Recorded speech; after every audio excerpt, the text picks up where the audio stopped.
यापूर्वी झालेल्या निवडणुकांमध्ये ज्या वंचित बहुजन आघाडी व त्यासोबत एमआयएम यांच्यामध्ये युती झालेली होती. प्रकाश आंबेडकर व असदुद्दीन ओवैसी हे जे आहेत एका स्टेजवर आले होते.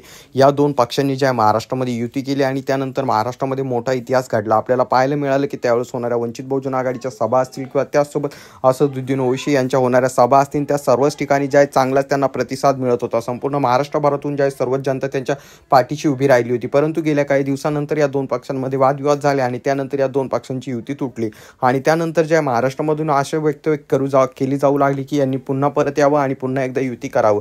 त्याच पार्श्वभूमीवरती ज्या आता लोकसभा निवडणुका जवळजवळ येत आहे, त्यामुळे ज्या आता अनेक पक्ष एकमेकांसोबत युती आघाड्या करत आहे.